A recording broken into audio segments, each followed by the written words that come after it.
nosso convite tão prontamente. Eu que agradeço, Marcelo. Te abençoe e te use ao falar ao nosso coração. Amém. Boa noite, irmãos. Boa noite a todos. É uma alegria muito grande, né, estar aqui novamente com os irmãos. Para nós, né, é uma alegria imensa. Todas as vezes que nós somos convidados para estar aqui, isso alegra muito o nosso coração, porque essa tem sido uma igreja que nós temos amado desde a nossa juventude, não é? Aqueles que lembram quando eu ainda tinha o cabelo, né, Iramar, né, e como se diz, alguns ainda lembram quando eu tinha um cabelo, um pouco mais de cabelo. Então nós nos alegramos e por esse, né, legado, né, que essa igreja deixou para o Cidade Nobre, não é? De organizar aquela igreja, e nós estamos ali trabalhando também para a honra e glória do Senhor. Então estar aqui nesse dia festivo, poder tributar a glória a Deus juntamente com os irmãos, alegra o nosso coração. Sabemos da grande responsabilidade que temos, não é, diante de uma igreja mãe como essa, e do desafio de trazer a palavra do Senhor para os irmãos. E trazemos aí um grande abraço do nosso conselho, da nossa igreja, e rogamos a Deus que continue abençoando essa igreja, que ela continue crescendo cada vez mais para a honra e glória do Senhor, e que possam ainda vir longos anos de existência, não é? Para o louvor da glória do nosso Deus, até que Ele decida voltar, não é? E levar a sua igreja para os novos céus e para a nova terra. Irmãos, o texto que eu desejo compartilhar com os irmãos se encontra na carta de Paulo aos Efésios, primeiro capítulo, a partir do verso 3 até o verso 14, nós faremos essa leitura de forma responsiva, na expectativa de buscarmos uma resposta, porque somos a igreja de Cristo. E é verdade que talvez alguns de nós, embora membros professos, batizados, não sabemos por que nós somos a igreja de Cristo. E Paulo então nos orienta, né, com muita profundidade nesse texto e responde para nós por que nós somos a igreja de Jesus Cristo. Então vamos ler o primeiro capítulo de Efésios, a partir do verso 3 até o verso 14, nós vamos ler de forma responsiva.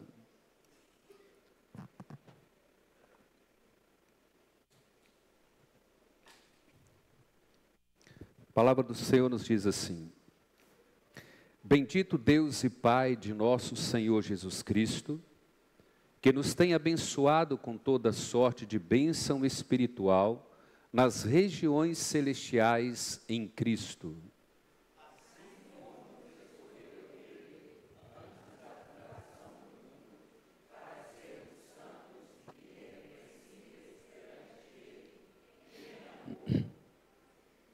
Nos predestinou para Ele para a adoção de filhos, por meio de Jesus Cristo, segundo o beneplácito de sua vontade.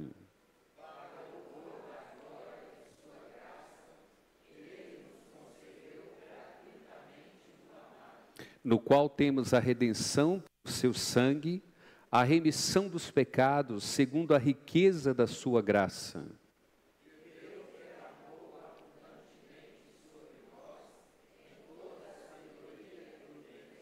Desvendando-nos o mistério da sua vontade, segundo o seu beneplácito que propusera em Cristo,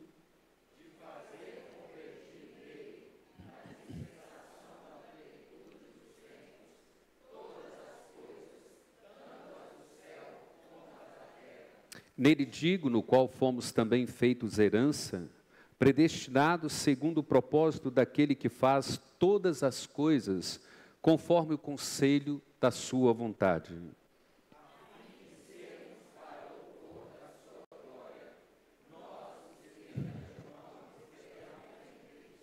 Em quem também vós, depois que ouvistes a palavra da verdade, o evangelho da vossa salvação, tendo nele também crido, fostes selados com o Santo Espírito da promessa.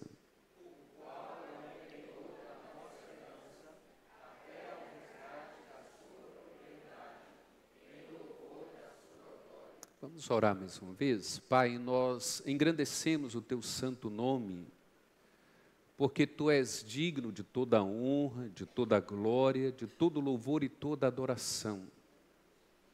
Nós Te bendizemos, ó Deus, pela palavra do Senhor, pelos cânticos, pelas leituras, as orações, por toda a expressão de louvor que nós já ofertamos a Ti. E agora, Pai, diante da Tua palavra, nós rogamos de Ti sabedoria, a iluminação do Teu Espírito.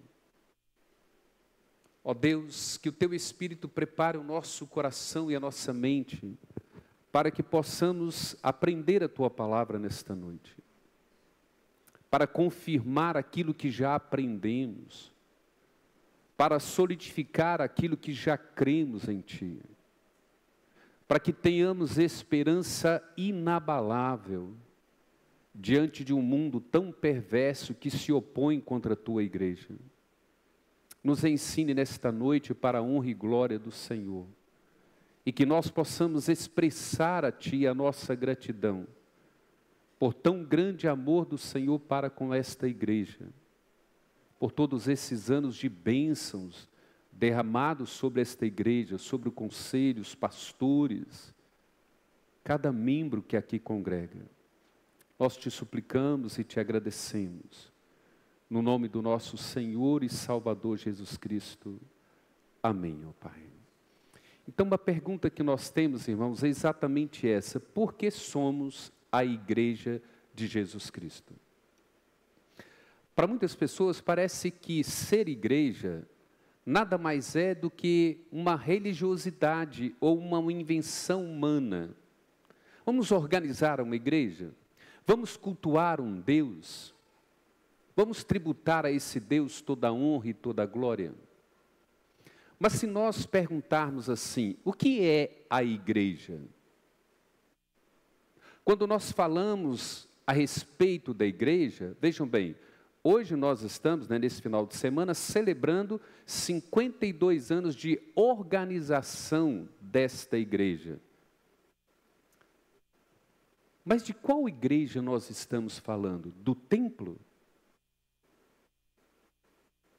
Ou da igreja, o organismo vivo, que somos nós? Cada um de vocês.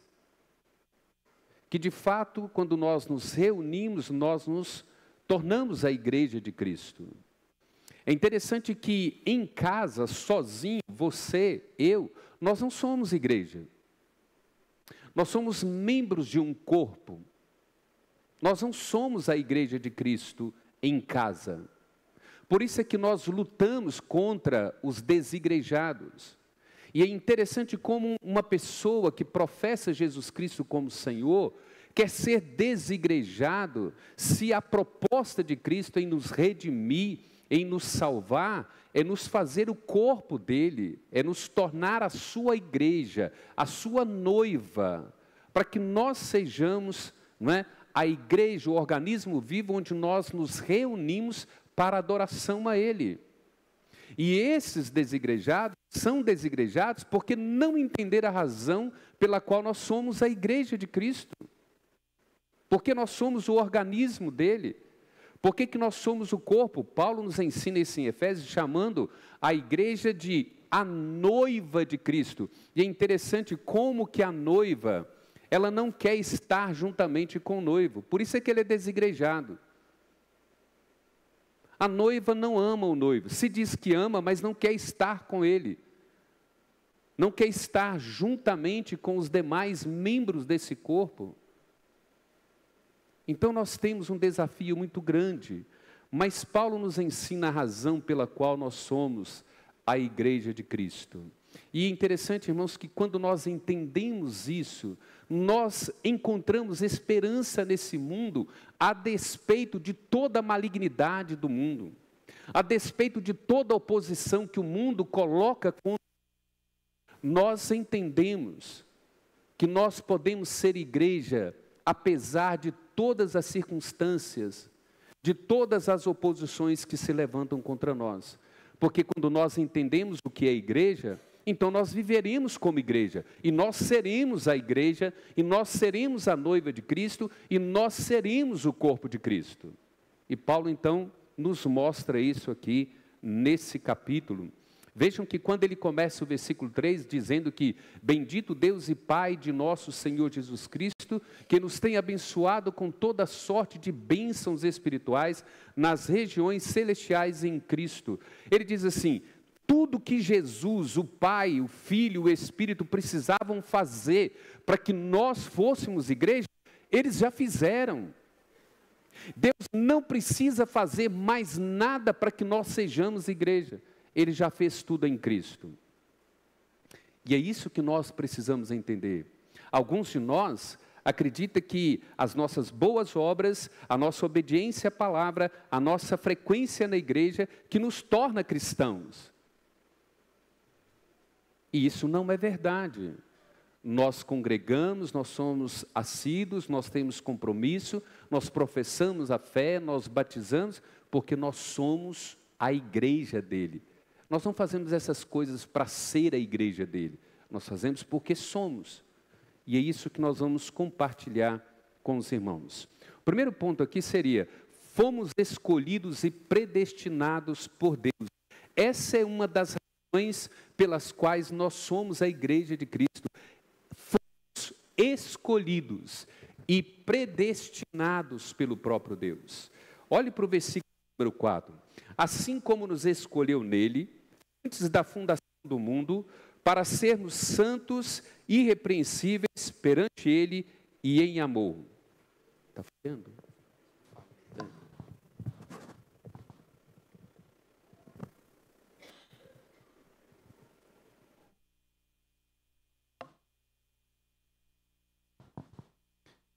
Então o texto diz assim: ele nos escolheu nele, ou seja, em Cristo Jesus, antes da fundação do mundo, para sermos santos e irrepreensíveis perante ele em amor.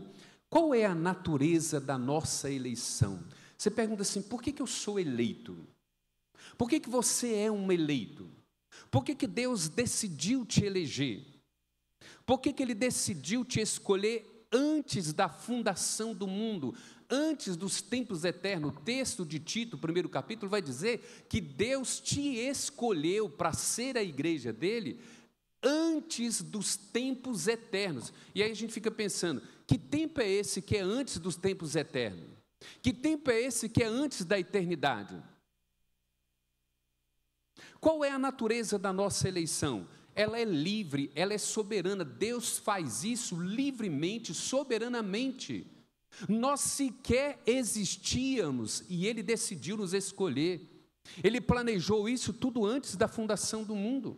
Se você abrir a sua Bíblia em Efésios, capítulo 2, a partir do verso 4, do verso 1 até o verso 3, Paulo está dizendo assim: nós estávamos mortos em delitos e pecados, nós vivíamos segundo o curso deste mundo, nós fazíamos tudo que era vontade da nossa carne, dos nossos pensamentos, da nossa natureza maligna, e nós éramos como filhos da ira como os demais. Mas quando Paulo chega no versículo 4 do capítulo 2 de Efésios, mas ele cria ali, uma cláusula, ali, uma conjunção, diz assim: mas nós estávamos mortos em delitos e pecados, nós estávamos num estado de mortos, incapacitados, impossibilitados de tomar qualquer decisão ou fazer qualquer escolha por Deus. Mas ele diz assim: mas Deus, sendo rico em misericórdia, por causa do seu grande amor com que Ele nos amou, Ele nos deu vida juntamente com Cristo e nos fez assentar nos lugares celestiais juntamente com Cristo.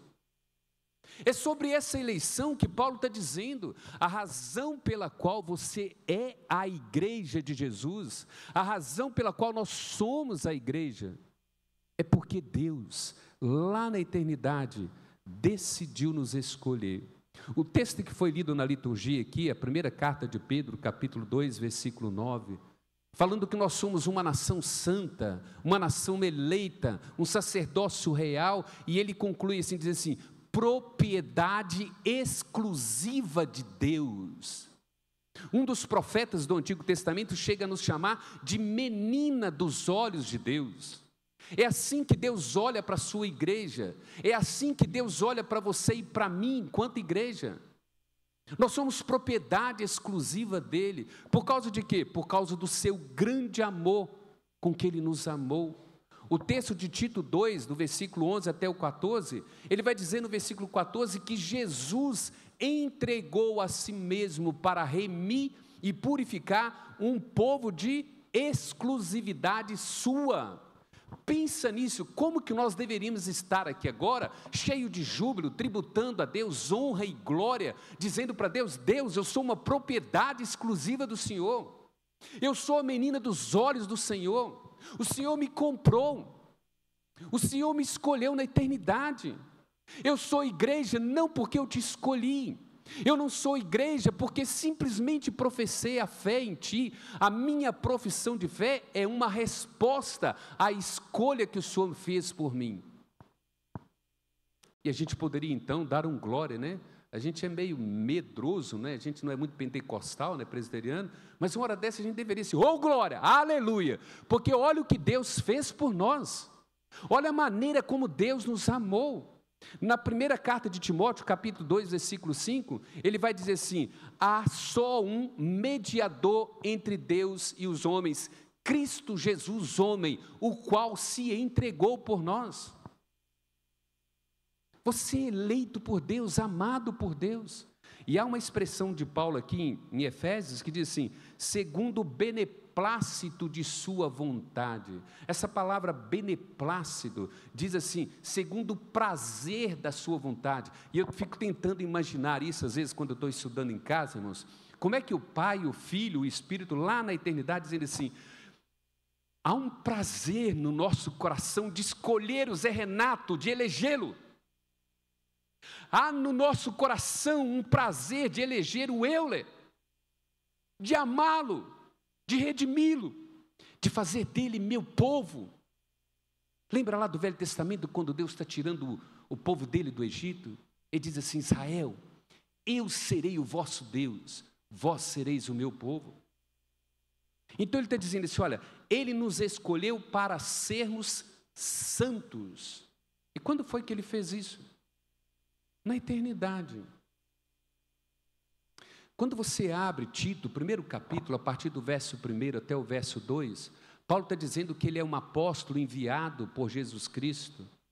E ele diz assim: eu fui enviado para promover a fé dos eleitos. Olha o que a Bíblia diz: a fé salvadora não é para todo homem, não é para todo ser humano. Ele diz assim, para promover a fé que é dos eleitos. E ele continua dizendo: o Deus que não pode mentir, prometeu, antes dos tempos eternos, conceder essa fé a cada um de nós.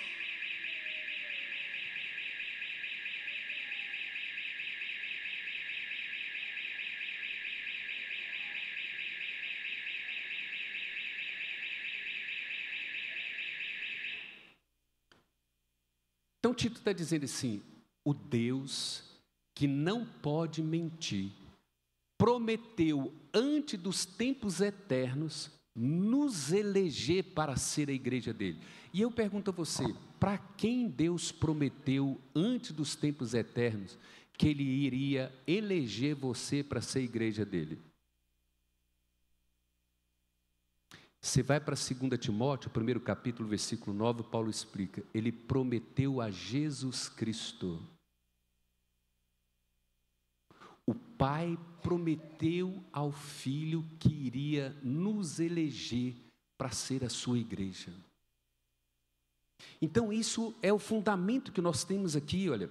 Fomos escolhidos e predestinados, ele diz no versículo 5, ele nos predestinou para ele, para a adoção de filhos. Quantos de nós aqui entendem que sem Cristo, nós não somos filhos de Deus, nós somos criaturas de Deus? Nem todo ser humano é filho de Deus. O que Paulo está dizendo é que nós nos tornamos filhos por causa da adoção em Cristo. Ele nos elege e Ele nos predestina para uma relação de pai e de filho. No capítulo 2 ele vai dizer que agora nós somos família de Deus, nós pertencemos a Deus.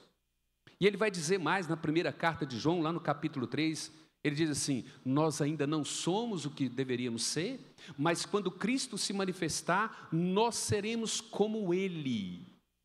Então, quando Paulo está dizendo assim, Ele nos escolheu para sermos santos e irrepreensíveis perante Ele, e em amor nos predestinou para a adoção de filhos.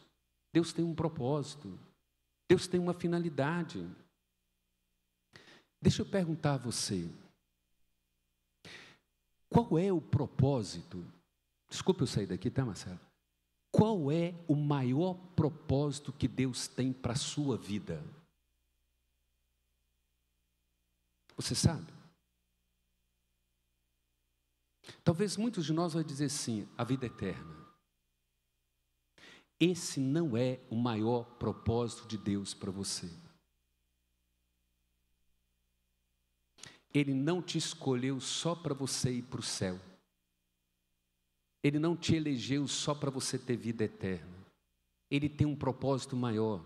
Ele tem algo muito maior, incomparável, imensurável para você, e que às vezes a gente sequer pensa sobre isso.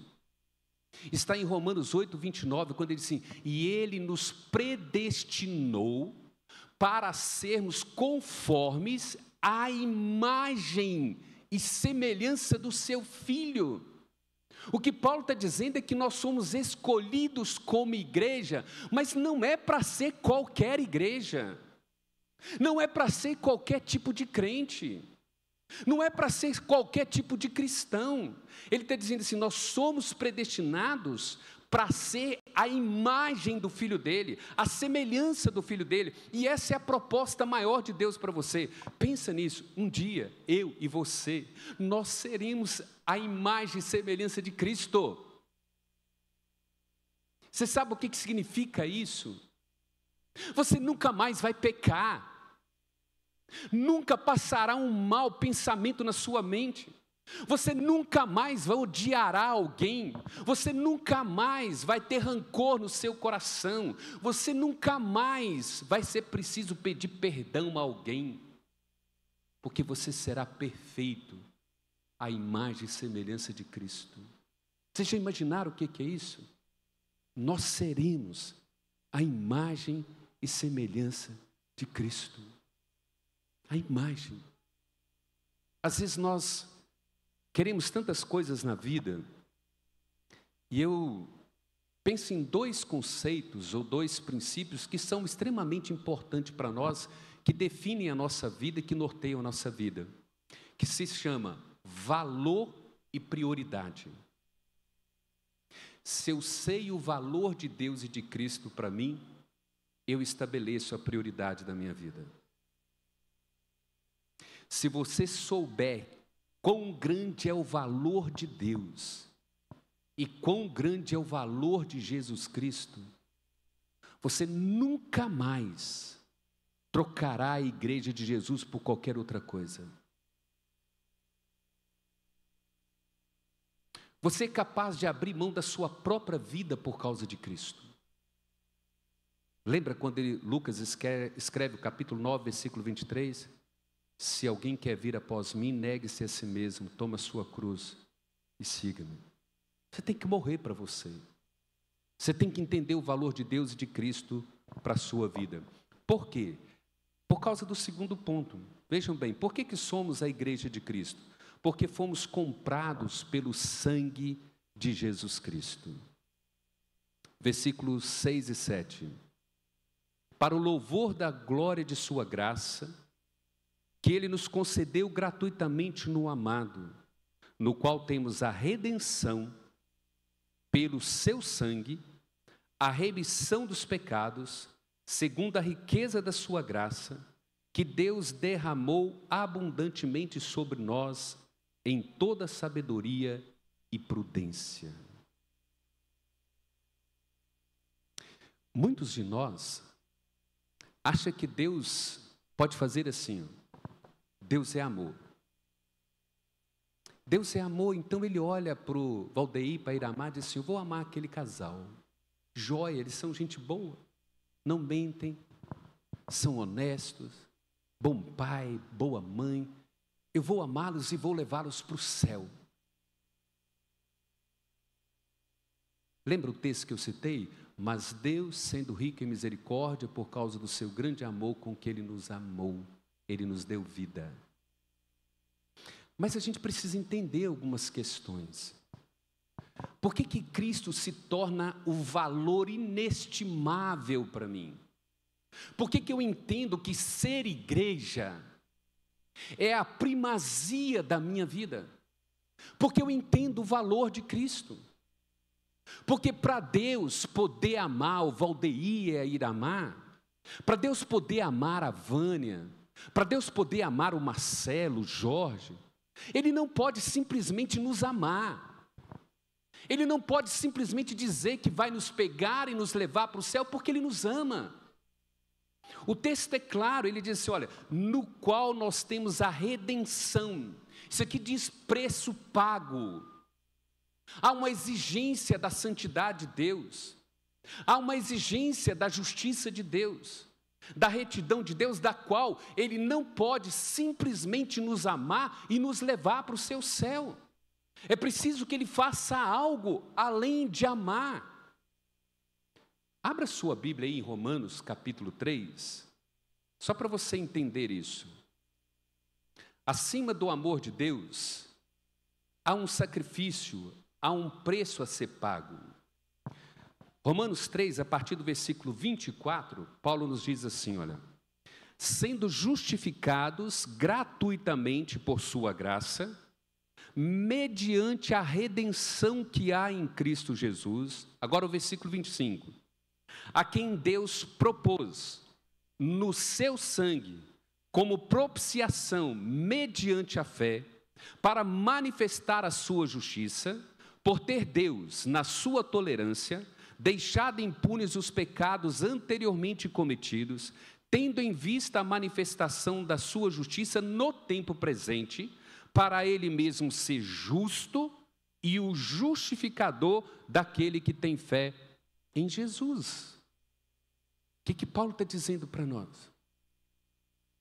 Para Deus poder amar o Abel, para Deus pegar o Abel e levá-lo para o céu, ele disse assim: Abel, a única maneira de eu poder te amar, a única maneira de eu poder te eleger, te escolher e colocar no meu céu, eu tenho que abrir mão do meu próprio filho, eu tenho que pegar o meu filho e levá-lo à cruz. Eu tenho que levar o meu filho à cruz, e lá naquela cruz, eu preciso derramar toda a minha ira, todo o castigo que é contra você, Abel. Eu preciso cobrar do meu filho cada pecado que você cometeu no passado, que você comete no presente, que você cometerá no futuro. É isso que nós entendemos em Isaías 53. Nós somos comprados pelo precioso sangue de Jesus Cristo. Isaías diz assim, a partir do verso 4, capítulo 53, certamente Ele levou sobre si as nossas transgressões, as nossas iniquidades, o castigo que era contra nós foi lançado sobre Ele, pelas suas pisaduras fomos sarados. E a partir do verso 10 do capítulo 3, ele vai dizer assim: agradou ao Senhor moê-lo, fazê-lo enfermar, fazer dele maldição em nosso lugar. Você entende quando Paulo está dizendo que Deus nos amou, e quando João diz em João 3,16 que Deus nos amou de maneira tal? Essa é a maneira tal. Ele tem que pegar o filho dele e levar à cruz, ele tem que moer o filho dele, ele tem que enfermar o filho dele, se tornar maldito de cruz, para poder dizer assim: Jorge, eu te perdoo, eu te declaro justo por causa da justiça do meu filho. Vocês entendem por que nós somos igreja? Porque esse Cristo suportou tudo isso em nosso lugar. Se você não sabe o que significa a palavra moê-lo lá em Isaías 53, quantos de nós aqui lembra daquela maquininha de moer café e de moer carne? Lembra lá na fazendinha do vovô? A vovó falou assim: oi Jorge, vai moer o café para a vovó. E você jogava o grão, pegava a maquininha, ia moendo o café, ou então moer a carne, como aquela maquininha manual. É isso que o texto hebraico diz. Agradou o Senhor moê-lo, triturá-lo por causa do nosso pecado, por causa das nossas transgressões, por causa das nossas iniquidades. Gálatas 3,13 vai dizer que ele se fez maldição em nosso lugar, ele se tornou maldito, obediente até a morte, morte de cruz, por causa dos nossos pecados.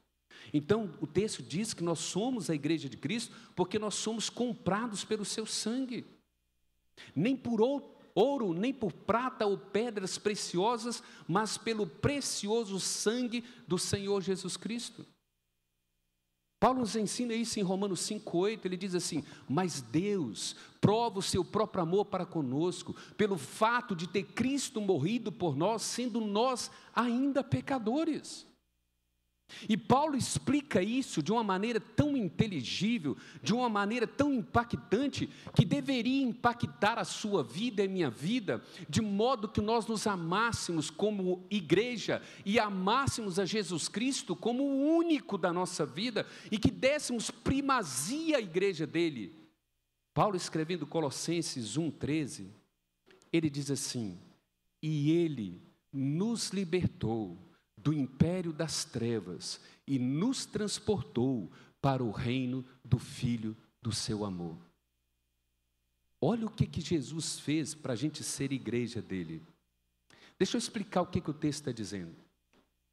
O texto está dizendo assim: Jesus foi lá no império das trevas e arrancou o William e transportou ele para o seu reino. Você entende o que é isso?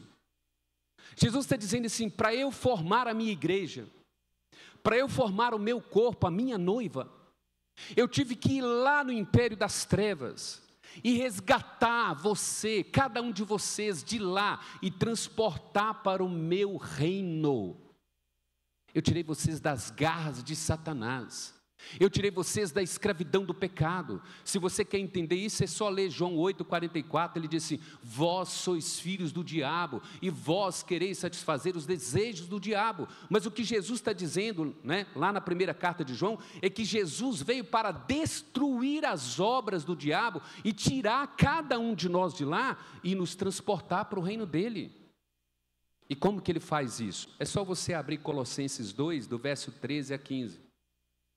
Colossenses 2, 13 a 15 vai dizer assim: e ele cancelou todo escrito de dívida que era contra nós, que nos era prejudicial. Como que ele fez isso? Paulo diz assim: encravando lá na cruz do Calvário, ele encravou, ele triunfou sobre principados e potestades, colocando ao desprezo e triunfando sobre eles. Jesus esmagou todos eles na cruz. E aí por isso é que Jesus pode entrar lá na casa do inimigo e tirar você, transportar você para o reino dele e fazer de você a igreja dele. Vocês já imaginaram o que foi que Cristo fez conosco, por nós? Vocês já imaginaram o que é agradecer a Deus por 52 anos sendo igreja dele? Amado por ele, cuidada por ele, sustentada por ele, assistida por ele. Toda providência vem dele, todo cuidado vem dele. Por que nós precisamos entender esse preço pago por Jesus? Para que haja júbilo no nosso coração, para que haja alegria no nosso coração de ser igreja. Não seja mero frequentador de igreja, não seja um mero professo em Jesus Cristo, não seja uma pessoa que meramente batizou. Ame a igreja, seja a igreja, viva como igreja, olha para Jesus Cristo, olha por quanto Ele pagou pela sua vida, olha o quanto Ele te amou. Se você entender isso, você vai viver com alegria, com júbilo para Ele, regozijando nele, se alegrando nele. Paulo, quando escreve Romanos capítulo 8, a partir do verso 31 em diante, ele diz assim: que diremos, pois, à vista dessas coisas? Se Deus é por nós, quem será contra nós? Eu creio que quase todo mundo sabe esse texto de cor, não sabe? Que diremos, pois, à vista dessas coisas? Se Deus é por nós, quem será contra nós? Agora, o que diz o versículo 32, que vem logo em seguida? Por que a gente não aprende ele?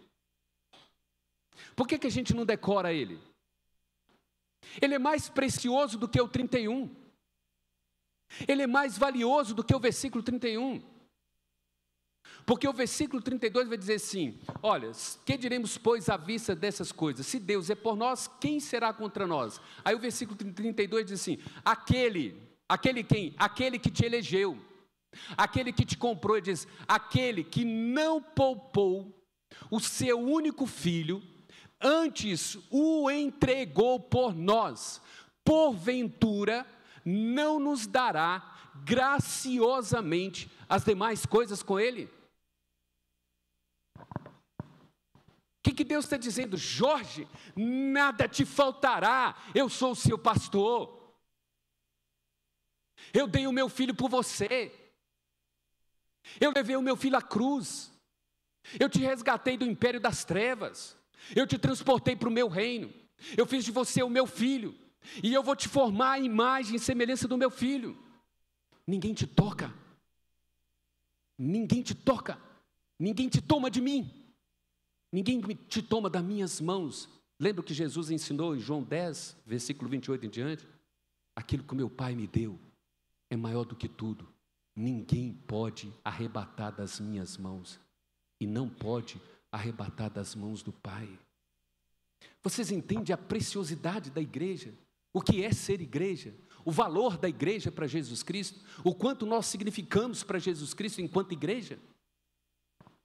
Então nós temos que ter júbilo, nós temos que ter alegria, nós temos que ter assiduidade, prazer de vir à igreja, prazer de reunir, prazer de congregar, prazer de cantar, alegria para louvar, para bendizer o nome do Senhor, a despeito de qualquer luta ou qualquer dificuldade que enfrentamos na vida. Por quê? Porque nós somos a igreja de Cristo e Ele nos comprou com seu sangue, no qual a redenção, a remissão de todos os nossos pecados. Paulo diz assim: não há mais nenhuma condenação para nós. Romanos 8:1. Não há nenhuma condenação mais para nós. Romanos 5:1 vai dizer assim: olha, justificados, pois, mediante a fé, temos paz com Deus. Sabe o que é isso? Paz com Deus? A palavra diz assim: porque nós fomos reconciliados com Deus. Não tem como Deus mais nos condenar. Olha aqui, preste atenção nisso. Quando Paulo continua em Romanos 8, 31 e 32, ele está dizendo assim: quem nos condenará? É Cristo Jesus quem morreu por nós. Quem nos acusará? É Deus quem nos justifica. O que Paulo está dizendo? Jorge, deixa eu te falar um negócio. Nem Deus mais pode te mandar para o inferno. Sabe por quê? Porque Ele cobrou do Filho dEle todos os seus pecados. Se Ele te mandar para o inferno, Ele deixa de ser Deus, Ele se torna injusto. O dia em que Ele puniu o Filho dEle, cobrou do Filho dEle cada um dos seus pecados, Deus agora se comprometeu com você. Nunca mais você perderá a sua salvação. Nunca mais você será lançado no inferno. Isso me leva ao terceiro e último ponto. Você pode perguntar assim: pastor, espera aí. E se eu tropeçar no meio do caminho? E se no meio do caminho eu esfriar? E se surgir lutas e provações e perseguições das quais eu não consiga suportar? Como que eu posso ter a garantia de que Ele me comprou, de que eu sou a igreja dEle? Esse é o terceiro ponto. Fomos feitos herança para o louvor da sua glória. Lembra, olha, Ele que nos escolhe, Ele nos predestina, Ele nos faz a herança dEle. Paulo em Romanos 8, 29 e 30, ele vai dizer assim: aos que de antemão conheceu, Ele também predestinou. Os que Ele predestinou, Ele chamou. E os que ele chamou, ele também justificou. E aqueles a quem ele justificou, ele também glorificou. Se a gente pudesse gastar grego aqui, o Marcelo deve ser bem melhor do que eu em grego, mas as palavras ali, elas encontram no auristo. O que quer dizer? O auristo está dizendo ali que todas aquelas ações foram feitas uma única vez, com um efeito, né, para o presente e futuro, mas que nunca mais perderemos. Está dizendo assim, Deus efetuou e garante que nós nunca mais perderemos isso. Se Ele me predestinou, se Ele me elegeu, se Ele me chamou, se Ele me justificou, Ele me glorificou, é certo que eu nunca perderei a minha salvação. Por quê? Porque foi Ele quem fez todas as coisas por mim. Ele não dependeu do meu mérito, da minha vontade. Então, olha aí, para a gente entender isso, Efésios 1º capítulo, ele vai dizer assim, olha, a partir do verso 11. Nele digo, no qual fomos também feitos herança, predestinados segundo o propósito de quem? Segundo o propósito daquele que faz todas as coisas, conforme o conselho da sua vontade. Para quê? Com que finalidade? A fim de quê? Olha o versículo 12. A fim de sermos para o louvor da sua glória, nós os que de antemão esperamos em Cristo. Ele está dizendo assim, a razão pela qual nós somos a igreja é que Deus fez de nós a sua herança. Como é que Ele garante isso? Ele nos dá o Espírito Santo, versículo 13 e 14. Quando você ouviu o Evangelho, tendo crido no Evangelho, você foi selado com o Santo Espírito da promessa. O Espírito Santo é o penhor, é a garantia de que nós pertencemos a Ele, de que nós somos propriedade exclusiva dEle. E ele diz assim, não só é o selo, mas ele é o penhor do resgate da sua propriedade. Ele é o selo, ele é o penhor, ele é a garantia de que Deus virá e nos resgatará como igreja e nos levará para o novo céus e para a nova terra. Ele diz assim, olha, até o resgate da sua propriedade em louvor da sua glória, versículo 14. O que isso está dizendo? Paulo está dizendo assim, Jorge, sabe por que isso é verdade? Sabe por que isso não muda? Porque a glória de Deus está em jogo. O nome dele está em jogo, ele prometeu isso, ele está dizendo que ele fez isso no Filho dele. Ele fez todas essas coisas para organizar a igreja dele, para formar a igreja dele. A nossa herança está garantida, porque o Espírito Santo foi dado a cada um de nós. Você foi selado, o Espírito Santo habita dentro de você. E Deus o colocou aí como selo, como garantia. Talvez você pergunte assim, pastor, mas mesmo assim no meio do caminho eu posso ficar abatido, desanimado, sem esperança.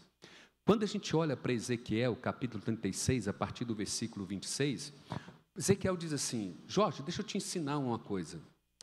Você não é salvo porque você fez alguma coisa. Salvação não é sobre o que você faz, Jorge. Salvação é sobre o que Deus fez em Cristo por você. E Ezequiel 36, a partir do verso 26, vai dizer assim, olha, Deus está dizendo assim, e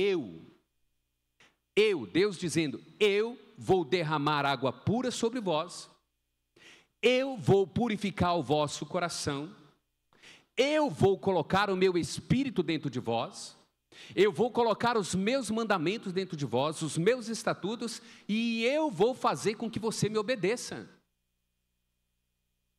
É Deus fazendo toda a obra da salvação. Lembra, é Ele que elege, é Ele que predestina, é Ele que adota, é Ele que leva o filho à cruz, é Ele que pune o filho, é Ele que castiga o filho, é Ele que nos chama através do Evangelho, é Ele que nos declara justo, é Ele que muda o nosso coração. Ele disse, olha, eu vou tirar o vosso coração de pedra e dar um coração de carne, e você será meu, eu serei o vosso Deus, e vós sereis o meu povo. Mas se a gente parar no meio do caminho, Porque, irmãos, vocês sabem que tem dias, e provavelmente alguém que está dentre nós enfrenta dias difíceis, dias de calamidade, dias de lutas, e parece que não vai passar. Talvez tem dias, da nossa caminhada cristã que a gente pensa assim, eu vou desistir, não aguento mais. Eu oro, Deus não me responde. Eu suplico, Deus não me atende. Eu choro a noite inteira.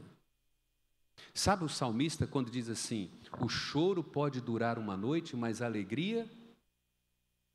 Mas você sabe que tem dias que essa alegria não chega. Você chora uma noite, 2 noites, uma semana, 1 ano, você chora, chora, chora e a alegria não chega. Então pode ser que no meio dessa caminhada, você queira desistir, você queira parar no meio do caminho. Mas eu vou dizer uma verdade para você, se Deus fez tudo isso por você, você não vai parar no meio do caminho. Você não vai desistir.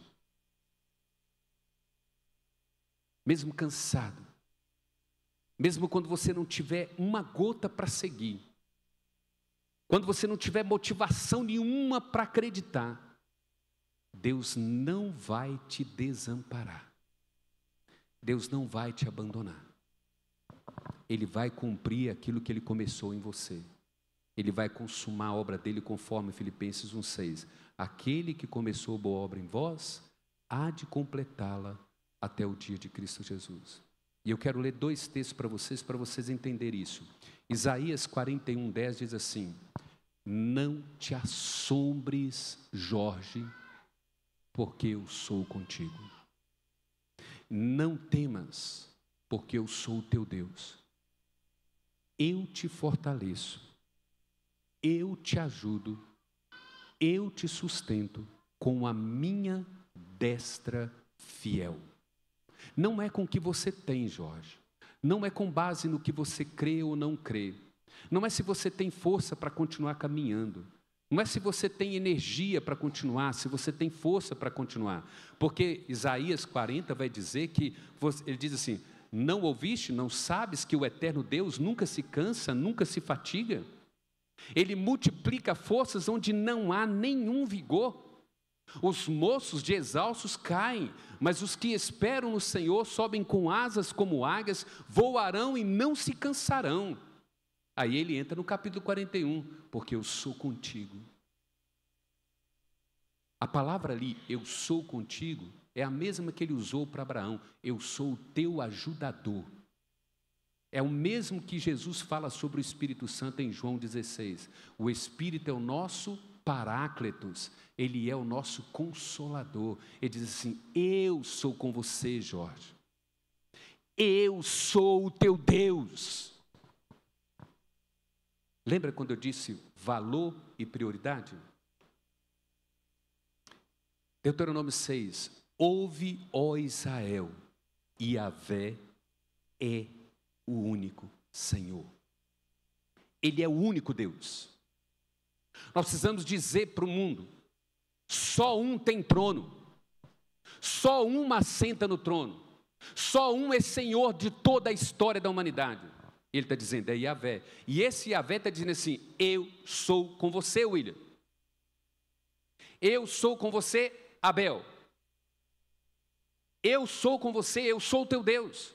Eu te ajudo, eu te sustento, eu te fortaleço com a minha destra, com a minha suficiência, com o meu poder. E ele vai dizer isso em Filipenses 4,19. O meu Deus, segundo a sua riqueza em glória, há de suprir em Cristo Jesus cada uma de vossas necessidades. Cada uma. Você não vai parar no meio do caminho. Deus não vai abrir mão de você. Se Ele te elegeu, se Ele te chamou, se Ele te justificou, você nunca perderá a fé nele. Não há tempestade, não há adversidade, não há tribulação que te tire da presença dele. E aí eu concluo com o último texto. Abra sua Bíblia em 1ª carta de Pedro. primeiro capítulo, a partir do verso 3, e eu vou concluir com esse texto. Primeira carta de Pedro, primeiro capítulo, verso 3.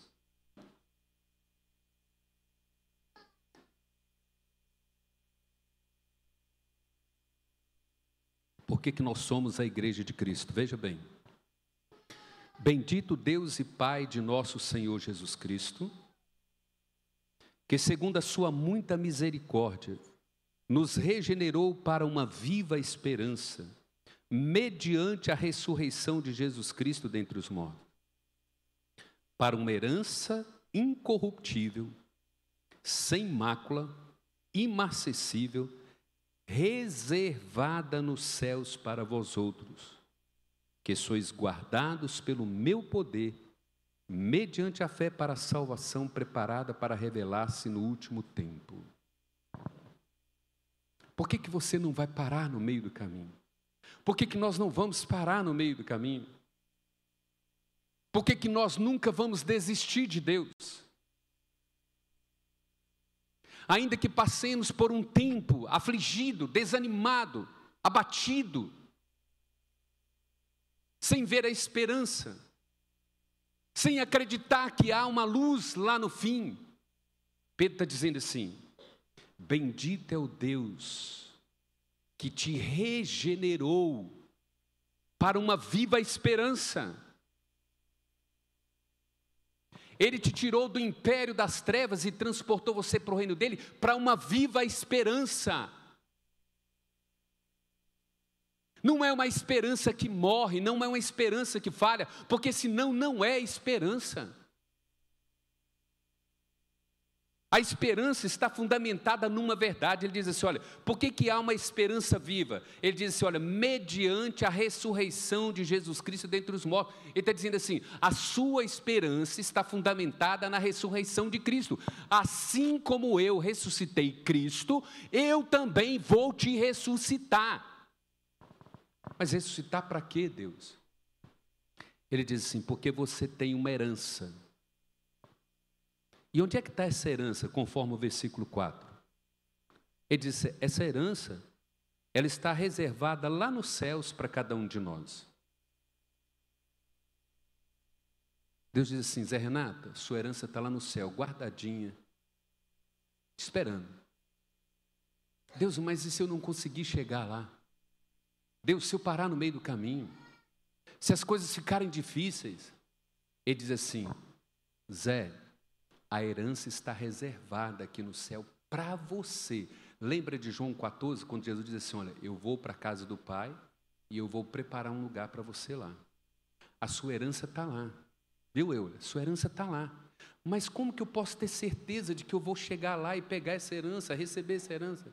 Olha o versículo 5. Ele diz assim, a herança está lá no céu, guardada, reservada para você. Aí o versículo 5 ele diz assim, vós que sois guardados pelo poder de Deus. Nós não somos guardados pela nossa capacidade de obedecer a Deus. Nós não somos guardados porque nós somos assíduos à igreja.